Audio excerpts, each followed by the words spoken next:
इस मार्जिन को पाट पाना अभी जरा मुश्किल लगता है, लेकिन विवेक हमें समय का इंतजार करना होगा। देखिए बीएमसी के चुनाव और ये रिजल्ट्स भी काफी, देखिए अपडेट जो नीचे चल रहा है कि नवाब मलिक के जो भाई हैं वो हार गए हैं। अब देखिए कितने साख वाले नेता हैं, बिल्कुल बड़े मुखर रहते हैं, उनके परिवार का क्रेडिट है, लेकिन उसके बावजूद बीएमसी के चुनाव में नवाब मलिक के जो भाई हैं वो हार गए हैं। तो बड़े बड़े मुझे लगता है कि अब की बार जब रिजल्ट क्लियर हो जाएंगे तो जो स्थानीय लेवल पे, जो बीएमसी लेवल की जो राजनीति करते हैं, जो वहां के जो बड़े नाम है या फिर जो विधायक हैं जो पार्टी से जुड़े हुए हैं, उनसे संबंधित लोग भी मुझे लगता है कि अब की बार अमृत जुड़ चुके हैं। अमृत, आपने सब कुछ दिखा दिया भाई, यहां पर स्टेज लग गए हैं, फूलबाना भी पहुंच चुका, मिठाइयों का इंतजाम हो गया है, कुर्सियों ने चादर पहनना शुरू कर दिया, कुछ बचा नहीं है, अब सिर्फ प्रेस कॉन्फ्रेंस का इंतजार है। और क्या खबर है आपके पीछे, जरा तस्वीरें दिखाइए उल्लास की, उत्साह की बीजेपी खेमे में।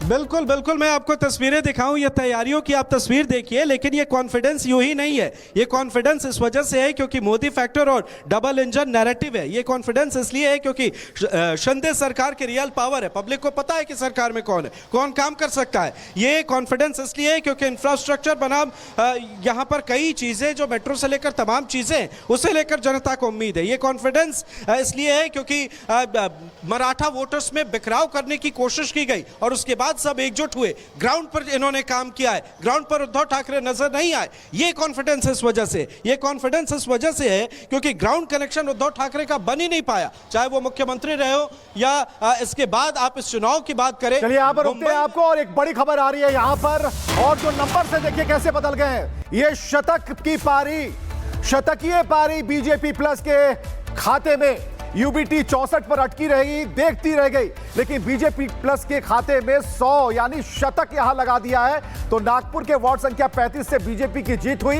लेकिन हम बराबर कह रहे हैं कि आप नीचे जो मोटे आंकड़े नजर आते हैं उस पर जरूर फोकस रहिएगा, वहां से बिल्कुल मत हिलिए, क्योंकि वहां पर जो तस्वीरें हैं वो ये बता रही है कि बीजेपी प्लस 100। और एक और बड़ी खबर अब आपको दिखा रहे हैं, एक और बड़ी खबर है जिसमें जो भायखाला सीट्स की अपडेट आ गई है। विवेक, भायखाला सीट से रोहिदास लोखंडे ने जीत हासिल की है, अरुण गवली के बेटे चुनाव हार गए हैं। तो मैंने कैसे जिसका जिक्र किया था, देखिए उससे जुड़ी ब्रेकिंग न्यूज आ गई। मैं इसी बात का जिक्र कर रहा था कि कुछ बड़े नाम हैं, कुछ बड़े नामों से संबंधित लोग हैं, अरुण गवली तो ये चुनाव हार जाएंगे। हार चुकी है। अरुण गवली ने बिल्कुल एक बढ़िया प्लेटफॉर्म तैयार किया था, उस छवि से निकलने की कोशिश उनकी बेटी कर रही थी, लेकिन कामयाब नहीं हुई, क्योंकि एक बड़े गैंगस्टर के तौर पर अरुण गवली को जाना जाता है, और ऐसे में वो चित्त हो चुकी है, यानी हार चुकी है। तो एक बड़ी जानकारी हम आपको दे रहे हैं, यहां पर अरुण गवली की जो बेटी है, हालांकि बहुत बड़ा अलग तरीके से पूरा चुनाव प्रचार किया गया, लेकिन वो काम नहीं आया, लेकिन जो छवि है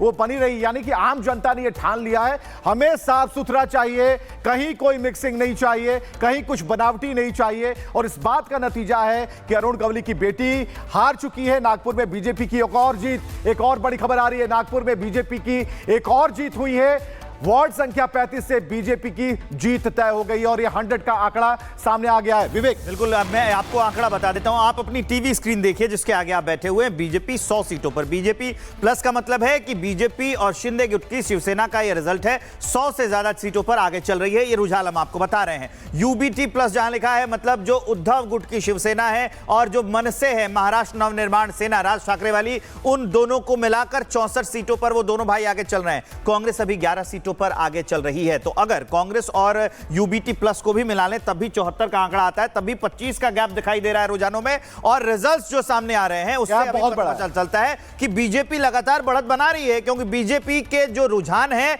वही आंकड़े में कन्वर्ट हो रहे हैं, और ये आंकड़े बता रहे हैं कि अभी भी पकड़, मतलब अब की बार जिसकी चर्चा की जा रही थी कि बीजेपी और जो वहां का गठबंधन है जिसको हम कहते हैं महायुति अच्छे जो वो उस पे होगी, स्थिति में होगी, और वही स्थिति साफ होती हुई दिख रही है। विवेक, बिल्कुल, अमृत हमारे साथ बने हुए हैं। अमृत, भाषाई उन्माद नहीं चलेगा, भाषाई किसी भी तरह का रिएक्शन नहीं चलेगा, बाहरी भीतरी का जो प्रवेश और इस पर रोक, थप्पड़बाजी, गालीबाजी, ये नहीं चलेगा। आम जनता ने अपने मैंडेट में ये स्पष्ट कर दिया, और जो नंबर्स हैं वो नंबर्स बता रहे हैं, और जो तैयारियां आप दिखा रहे हैं वो कहीं ना कहीं इस बात को बल देती हैं कि बीजेपी की तैयारी पुख्ता थी, बीजेपी ने जो तैयारी की वो साफ तौर पर नजर आ रहा है। अमृत बताइए और तस्वीरें दिखाइए, ज्यादा से ज्यादा तस्वीरें दिखाइए। बिल्कुल बिल्कुल आपने सही कहा, बिल्कुल आपने सही कहा। भाषा को मुद्दा बनाने की कोशिश की गई, लेकिन यहाँ पर उद्धव ठाकरे, राज ठाकरे ने ये गलती कर दी कि 25 से 30% ही वो लोग हैं मराठी जिनके पक्ष की वो बात कर रहे हैं, बाकी समीकरणों को वो भूल गए। यहाँ आप तस्वीर देखिए, ये बीजेपी दफ्तर की हम आपको तस्वीर दिखा रहे हैं। ये कॉन्फिडेंस है क्योंकि उत्तर भारतीय यहाँ 22 से 25% है, तो ये आंकड़े जो है इनके फेवर में जा रहे हैं। अच्छा, दूसरी चीज जो है, गुजराती मारवाड़ी वे 17% है, दक्षिण भारतीय 11% है जो मराठी नहीं बोलते हैं। तो इन्होंने बात की 25 से 30% लोगों की, और यही वजह है कि ये एक बड़ा फैक्टर साबित हुआ। दूसरी बड़ी बात की राज ठाकरे, आप इन आंकड़ों को देखिए, राज ठाकरे को लाकर इन्होंने ये सोचा था कि इससे बहुत बड़ा इंपैक्ट पड़ेगा, लेकिन राज ठाकरे बहुत फायदा नहीं दे पाए, उल्टा राज ठाकरे के आने से नुकसान हुआ। पब्लिक के बीच में, इन दोनों के बीच में जो तकरार और जो तमाम चीजें थी, अब पब्लिक इस मोड़ पर खड़ी है कि उसे यह तय करना है कि असली शिवसेना कौन है, असली शिवसेना कौन है। उद्धव ठाकरे, राज ठाकरे ने उससे तबाह कर दिया है। पब्लिक को चाहिए कि भाई कहीं एकनाथ शिंदे इसे अपने तरफ न ले जाए, और देवेंद्र फडणवीस, एकनाथ शिंदे की हम बात करें या महायुति बीजेपी की बात करें, तो इन्होंने ग्राउंड पर काम किया। आखिरी वक्त में उन लोगों को घर से बाहर निकाला जो वोट करने नहीं गए थे। तो आखिर के 1 से 1.5 घंटे के अंदर में 5% से ज्यादा मतदान कराए गए। ये बीजेपी के फेवर में जाता है, और यही कारण है कि अभी जो आंकड़े हैं, अकेले लीड ले रही है बीजेपी। हालांकि अभी एक मुकाबले की हमने तस्वीर देखी है, लेकिन नो डाउट यहां से जो संदेश निकल कर जाएगा बीएमसी में, जिसकी हुकूमत होगी, ये मैसेज शहर हमारा है तो गांव भी हमारा है, ये मैसेज निकल कर सामने जाता है। आने वाले विधानसभा की बात करें या लोकसभा की बात करें, और 60,000 करोड़ से ज्यादा का बजट है, तो यह बेहद खास है। लेकिन इसमें जो मुद्दे लेकर आने की कोशिश की गई, इस एक नैरेटिव के तहत इसे चेंज करने की कोशिश की गई, वो चीजें यहां पर काम नहीं की, और यही वजह है कि अब भी बीजेपी लीड ले रही है। ये देखिए, आप तैयारियों की हम तस्वीर दिखा रहे हैं, और ये तैयारी बीजेपी दफ्तर में यूं ही नहीं है। बीजेपी को पता है डबल इंजन की सरकार है, बीजेपी को पता है कि पब्लिक को पता है काम कौन कर सकता है, और यही वजह है कि इन्होंने भी तैयारियां की है। हर जगह जहां भी आप बीजेपी कार्यालय की तरफ नजर डाले, वहां पर आपको जश्न की तस्वीर नजर आएगी, और जश्न की तस्वीर एक दिन नजर जी बिल्कुल। और आप ये देख रहे हैं, जो नंबर्स आप लोग बता रहे थे, नंबर्स को आप देखेंगे, भारतीय जनता पार्टी प्लस एकनाथ शिंदे 100, मनसा 9, शिवसेना ठाकरे 55। ये जो ईवीएम खुलने के बाद लग रहा था कि ऊपर बढ़ेगा, लेकिन बढ़ते बढ़ते 12 बजते ही ये नंबर धड़ाशाही हो गए। विवेक 100 पे आ गए हैं भारतीय जनता पार्टी और एकनाथ शिंदे, अजीत पवार 100, ठाकरे बंधु अब 64 पे हैं, 64, 36 का गैप है। और ये 36 का गैप मुझे नहीं लगता कि बीएमसी में आप भर सकते हैं, क्योंकि 181, 287, 9 सीट, 9 मतलब 19 और 27, 40 सीटें बची है, मोटी मोटी 40 सीटें बची हैं।